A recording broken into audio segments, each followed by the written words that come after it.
से हो आप सभी का वेलकम है आज की इस वीडियो में। और बात करने वाले हैं मार्केट की सिचुएशन के बारे में, क्या मार्केट की सिचुएशन चल रही है और क्या अपडेट्स आ रही हैं, इंपॉर्टेंट अपडेट्स सारी शेयर करेंगे। ठीक है।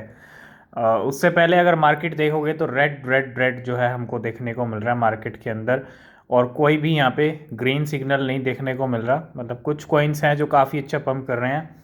BNB $260 से भी नीचे आ चुका है, $258 पे चल रहा है। बिटकॉइन की बात कर लें तो $16,000 पे पूरा लेवल चल रहा है, 15,800 तक के लेवल दिखाया है बिटकॉइन ने। इथीरियम प्रेशर में है, FTX हैकर की वजह से कल से ही प्रेशर में चल रहा है, और $1111 की जो आसपास की जो रेंज है, मतलब देखो $1,000 से भी इथीरियम का प्राइस नीचे जा सकता है, और वो रहेगी एक अच्छी अपॉर्चुनिटी इथीरियम को ग्रैब करने की, है ना। 91,000 रुपीज़ पे आ चुका है इथीरियम का प्राइस, 13 लाख पे चल रहा है बिटकॉइन का प्राइस। आज जो बिटकॉइन की कीमत चल रही है वो 13,10,000 पे है अभी, और 21,000 पे चल रहा है BNB कॉइन। SNM जो बहुत अच्छा पंप कर रहा था, सोनम वापस आ चुका है 95 रुपीज़ पे, 1100 रुपये को हिट करके आया कल, है ना। वापस आ चुका है चिलीज कॉइन, और जितने भी फैन टोकन्स हैं, हमने पहले ही कहा था फैन टोकन्स में आपको भारी डंप देखने को मिल सकता है जैसे ही वर्ल्ड कप शुरू होगा, और वही चीज़ हुई है। वर्ल्ड कप शुरू होते ही फुस हो गए सभी फैन टोकन्स, और जो यहाँ पे कह रहे थे कि फ़ैन टोकन से लाइफ चेंज होने वाली है ना। तो थोड़ा सा आप खुद भी रिसर्च किया करें मार्केट के ऊपर कि जो इवेंट होता है ना, जिस कॉइन को लेके इस बियर मार्केट में वैसा कुछ हो नहीं रहा है ना। तो एक्सपेक्टेशन जो होती हैं उससे उल्टा ही हो रहा है मार्केट के अंदर, और हमने पहले ही कहा था कि फ़ैन टोकन में अब इन्वेस्ट करने का कोई फ़ायदा नहीं है। जिन लोगों ने हाइप के चक्कर में कर लिया वो आज लॉस में अभी से फ़िलहाल जो चल रहे हैं, क्योंकि पूरी फ़ैन टोकन अच्छे खासे डाउन चल रहे हैं, है ना। ठीक है, मार्केट डाउन चल रहा है, लेकिन फ़ैन टोकन्स का पहले ही, क्योंकि वो चीज़ सबको पता है वर्ल्ड कप शुरू होगा तो फ़ैन टोकन्स का प्राइस बढ़ेगा, सब इन्वेस्ट करेंगे। लेकिन हो उल्टा ही रहा है मार्केट के अंदर, और स्मार्ट इन्वेस्टर कहीं ना कहीं फ़ैन टोकन से दूर रहा है ना। और अगर हम सोलाना की बात करते हैं तो $11 पे आ चुकी है, और हमने कहा था इसको $10 से भी आएगी नीचे, और 1,000 रुपये से भी नीचे आएगी। तो 1,000 से नीचे तो आ गई है, 900 पे आ गई है ना। जो कोइन अगर आप देखो 3,000 तक भी चल रही थी, वो आज 900 पे आ चुकी है। तो बिल्कुल जिन लोगों ने वेट किया सोलाना के लिए उनको अच्छा मौका मिलेगा सोलाना का। बहुत सारे लोग वेट पूछ रहे थे कि सोलाना को ख़रीदें या नहीं ख़रीदें, अभी और वेट कीजिए। $11 पे आ चुकी है, 11-12 के आसपास चल रही है, तो $10 से भी नीचे देखने को मिलेगी सोलाना हमको। ठीक है। मैटिक अगर आप देखो 4% डाउन है, इसके अलावा बाकी कोइंस, PHB जो कल काफ़ी अच्छा पंप कर रहा था वो भी डाउन चल रहा है। अगर आप बॉनफिडा को देखोगे यहाँ पे, जो कि बहुत अच्छा पंप कर रहा है, अगर आप देखो 124% अभी पंप कर रहा है, लेकिन $0.2 का कॉइन था, और कहाँ तक गया, $1.5 तक गया। तो बॉनफिडा ने बहुत ज़बरदस्त पंप करके दिखाया है एक दिन के अंदर, है ना। अभी भी 124% चल रहा है ऊपर, और काफ़ी अच्छा प्रॉफिट दे चुका है अपने होल्डर्स को। मार्केट अभी प्रेशर में है, और ये कुछ हाल चल रहे हैं मार्केट के, और बिटकॉइन तैयारी कर रहा है फिर से 15,900 पे जाने की, है ना। तो कहीं ना कहीं थोड़ा सा वेट करें, ये वीक कैसा जाएगा मार्केट के लिए देखना बहुत ज़रूरी है। और तो सबसे पहले हम आ जाते हैं बॉनफिडा के ऊपर ही। बॉनफिडा ने बहुत अच्छा प्रॉफिट दिया है, बहुत बहुत बहुत अच्छा प्रॉफिट दिया है लास्ट 24 आवर के अंदर, है ना। बुर्ज खलीफा देखो तो $19 का कॉइन चल रहा था 19 रुपीज़ पे, और सीधा हाई लगा के आया 64 रुपीज़ का। ये इसका 1 डे का चार्ट है, और अभी जो प्राइस है 46 रुपीज़ पे चल रहा है। और अगर हम 1 वीक का चार्ट देख लें इसका, तो बिल्कुल 16 रुपये पे लेवल चल रहे थे इसके, है ना। यहाँ से उठ के कॉइन 19-20 पे चल रहा था, रेंग रहा था, सीधा एक जंप लगता है 64 रुपीज़ का, और काफ़ी अच्छा प्रॉफिट मिला है बॉनफिडा के जितने भी होल्डर्स हैं, है ना। तो बहुत सारे कॉइन्स कल से हम देख रहे हैं काफ़ी अच्छा पंप कर रहे हैं मार्केट के अंदर, जो कहीं ना कहीं साइड वे में चल रहे थे। ऐसे ऐसे कॉइन्स अगर आप देखो वो ज़बरदस्त प्रॉफिट दे रहे हैं अपने होल्डर्स को, और सोनम के बाद ये कॉइन भी काफ़ी अच्छा प्रॉफिट दे चुका है अपने होल्डर्स को। नेक्स्ट अपडेट है यहाँ पे शिबा इनू को लेके, not all coin can become Shiba Inu, और ये कहना है डेविड गॉक्स्टीन का, जिनका शिबा इनू को लेके कुछ ज़्यादा ही ट्वीट आते हैं अगर आप देखोगे यहाँ पे। और इन्होंने कहा है कि एवरी कॉइन, जो हर कॉइन मार्केट के अंदर है वो शिबा इनू नहीं बन सकता। ये तो बात ऑब्वियस सी बात है कि हर कॉइन के अंदर इतना पोटेंशियल नहीं है कि वो सब शिबा इनू बन जाए। और शिबा इनू अगर सब बनने लग गए तो मार्केट के अंदर कहीं ना कहीं सभी जो है लखपति करोड़पति हो जाएंगे, है ना। मतलब बहुत ईजिली हो जाएंगे अगर सभी शिबा इनू बन गए तो। और आप देखोगे यहाँ पे not everyone is going to become Shib, I attempted to find the next one and landed in a pile of shit. तो ठीक है, बहुत सारे लोग नेक्स्ट शिबा इनू ढूंढते हैं कि नेक्स्ट शिबा इनू कौन सा बन सकता है। ठीक है, मैं ये नहीं कह रहा कि और शिबा इनू बन नहीं सकते, बन सकते हैं, लेकिन सभी नहीं बन सकते, है ना। वो हमको और भी नए कोइन आते हुए दिखेंगे मार्केट के अंदर जब बुल सीज़न स्टार्ट होगा। तो अच्छे अच्छे प्रोजेक्ट्स और भी आएंगे, है ना, जिनका पोटेंशियल हमको दिखेगा। और हो सकता है कि शिबा इनू को टक्कर देने वाला कोइन भी हमको फ्यूचर में दिख जाए, है ना। अभी फ़िलहाल शिबा इनू के मुकाबले मुझे नहीं लगता कि मार्केट में कोई है ना। ठीक है, फंडामेंटल कोइंस हैं, वो उनकी अपनी जगह है, लेकिन शिबा इनू की जो बाकी के कॉइन्स हैं, छोटे कॉइन्स, लो कैप कॉइन्स, वो शिबा इनू को टक्कर दे दें, वो शायद चीज़ पॉसिबल अभी फ़िलहाल नहीं लग रही है ना। नेक्स्ट अपडेट भी शिबा इनू को लेके आए। शिबा इनू का एक इवेंट के बारे में हमने आपसे अपडेट किया था, जिसका इस इवेंट का जो नाम है वह Immerse Global Summit 2022। Massive exposure है Shiba Inu is going to Immerse Global Summit. और इस इवेंट के अंदर मार्सी जेस्ट्रो जा रही हैं जो to represent Shiba Inu at Immerse Global Summit. Marcy Jestro अगर आप देखें शिबा इनू की टीम के, मिटावर्स की टीम के अंदर हैं। और 5 से 7 दिसंबर को ये इवेंट होने वाला है कहाँ पे, मायामी के ऊपर। जी हाँ, मायामी बीच, फ्लोरिडा। और यहाँ पे शिबा इनू की तरफ से मार्सी जेस्ट्रो जा रही है। एक बहुत बड़ी बात है कि शिबा इनू एक, मतलब आप देखो इवेंट में ये शिबा इनू को रिप्रेजेंट करेंगी वहाँ पे, है ना। तो काफ़ी अच्छी बात है। और देखते हैं इस इवेंट के दौरान क्या कुछ रहता है शिबा इनू का हाल चाल, है ना। कल FTX के जो हैकर ने इथीरियम के साथ किया, उसकी वजह से इथीरियम प्रेशर में हमको दिख रहा है। और अगर आप देखो, ए जाइंट वेल विड्रू 1,17,870 इथीरियम, जिसकी वैल्यू है $132 मिलियन की।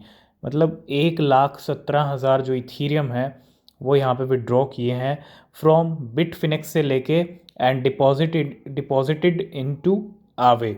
आवे में डिपॉजिट किए हैं। Then he borrowed 80 million USDC from Aave and transferred 55 million USDC to Binance and 5 million USDC to Coinbase and 20 million USDC to Circle।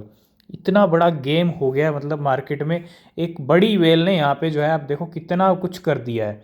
1,17,000 Ethereum को इसने क्या किया है, जो $132 मिलियन के हैं, इसको यहाँ पे विड्रॉ किया इस बड़ी वेल ने बिटफिनेक्स एक्सचेंज से, और डिपॉजिट कर दिया उसको आवे के अंदर। और आवे से यहाँ पे बोरो कर लिए 80 मिलियन USDC स्टेबल कॉइन बोरो कर लिए, जिसको यहाँ पे इसने जो है 55 मिलियन तो भेज दिए बाइनेंस में। कहीं ना कहीं कुछ बड़ा गेम वेल्स करने वाली हैं, ठीक है, क्योंकि बड़े बड़े जब ट्रांजैक्शन होते हैं तो वेल्स डेली कुछ ना कुछ बड़ा यहाँ पे जो है आपको देखने को मिलता है वेल्स की तरफ से। 5 मिलियन USDC गए कॉइन बेस एक्सचेंज के ऊपर, और 20 मिलियन USDC गए सर्कल के ऊपर, है ना। तो ये कुछ ट्रांजैक्शंस की डिटेल्स भी आपको मिल जाएंगी इसके अंदर। आप देखो टोटल जो इथीरियम है, आप अगर आप देखो 1,17,000 इथीरियम जो है यहाँ पे इन ट्रांजैक्शंस के अंदर आउट हुए हैं। और आवे में इसने जो है USDC कॉइन को बोरो किया है।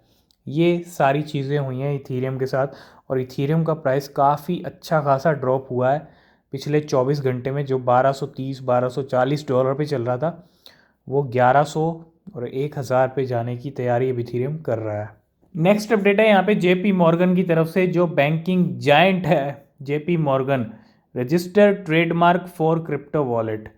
और banking giant JP Morgan cryptocurrency wallet has become officially registered trademark. तो यहाँ पर ट्रेडमार्क अब जो है रजिस्टर कर लिया गया है, और अपना जो है क्रिप्टो वॉलेट ये बैंक लेके आने वाला है। मतलब ऐसे भी वर्ल्ड वाइड बैंक्स हैं, बैंकिंग जाइंट हैं जो क्रिप्टो को सपोर्ट करते हैं।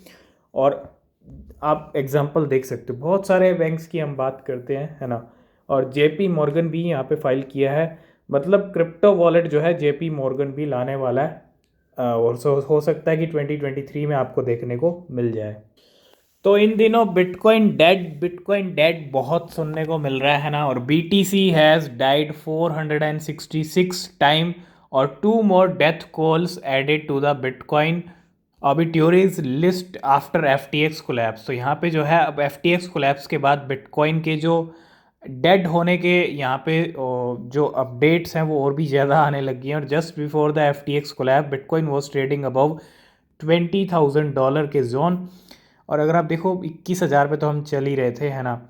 And 2 more notice of death call added to the bitcoin obituaries list following FTX demise. अगर आप देखोगे यहाँ पे बिटकॉइन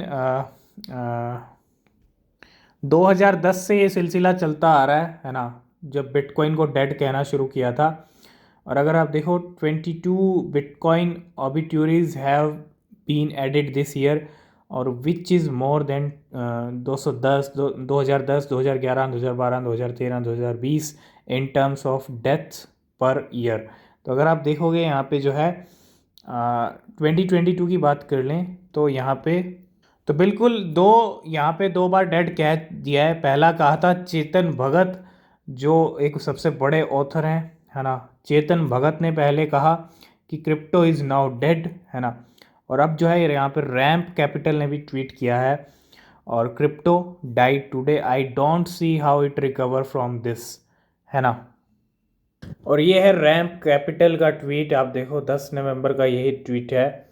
और जिस तरह से चेतन भगत ने क्रिप्टो डेड, उन्होंने जो है क्रिप्टो को डेड कह दिया, और crypto die today, I don't see how it recover from this, है ना। और अगर आप यहाँ पे देखोगे रैम्प कैपिटल के बारे में, तो ये है ऑफिशियल ट्विटर पेज। और यहाँ पे 2 बार जो है 2 टाइम्स और ऐड हो चुके हैं बिटकॉइन। अगर आप डेड देखोगे 466 टाइम जो है बिटकॉइन डेड हो चुका है। हमने बात की थी बाइनेंस के प्रूफ ऑफ रिजर्व के बारे में कि बाइनेंस के पास 6 लाख बिटकॉइन है, लेकिन कॉइन बेस के पास अगर आप देखोगे Coinbase custody hold 6,35,000 BTC on behalf of Grayscale that refuses to share proof of reserve. तो प्रूफ ऑफ रिजर्व को लेकर ना एक मार्केट में हल्ला मचा हुआ है। बहुत सभी एक्सचेंजेस प्रूफ ऑफ रिजर्व, यहाँ पे सभी यूज़र्स भी चाहते हैं कि एक्सचेंजेस दिखाएं। इंडियन एक्सचेंजेस के भी कुछ प्रॉब्लम्स आ रहे हैं प्रूफ ऑफ रिजर्व को लेके, है ना। अगर आप देखो Coinbase custody trust the institutional investment arm of Coinbase global hold 6,35,000 BTC on behalf of Grayscale bitcoin trust according to a note by Coinbase custody CEO। तो कॉइनबेस कस्टडी की अगर हम बात कर लें तो भैया बहुत, अगर आप देखोगे यहाँ पे 3 मिलियन तो इथीरियम इनके पास हैं। अगर आप देखोगे 11.9 million ETC on behalf of grey scale, और इसके साथ साथ 6,35,000 जो बिटकॉइन है वो कॉइनबेस कस्टडी के पास हैं, है ना। नेक्स्ट अपडेट भी शिबा इनू को लेके है, और काफ़ी इंटरेस्टिंग अपडेट, यहाँ पे ट्वीट भी डेविड गॉक्स्टिन का है। और अगर आप देखो जब शिबा इनू आया था किसी ने $10 डाले होते, $100 डाले होते, $500 भी डाले होते, तो मिलियंस वाली डॉलर्स वाली बात हो जाती। अगर आप देखो if you would have to put in $500 into Shib, है ना, when it first came out you would have been sitting on millions. मतलब कहने का कि शिबा इनू जब आया था $500 भी डाल दिए होते ऐसे शिबा इनू के अंदर, तो आज $1 मिलियन के मालिक आप होते शिबा इनू से, है ना। ये रियलिटी है मार्केट की। इसलिए बोलते हैं मार्केट में बहुत सारे कॉइन्स ऐसे हैं जो आपको काफ़ी अच्छा प्रॉफिट बना के दे सकते हैं। बुल सीज़न का भी वेट करना ज़रूरी है, और साथ के साथ रिसर्च करना भी ज़रूरी है। ये है शिबा इनू की पावर कि $500 से millions of dollar Shiba Inu ने बना के दिए बहुत सारे लोगों को, जिन्होंने शिबा इनू में जब वो आया तभी थोड़ा सा पैसा डाला, जिन लोगों ने शिबा इनू में, उन्होंने काफ़ी अच्छा प्रॉफिट, काफ़ी अच्छा पैसा कमाया है शिबा इनू से। ये रियलिटी है।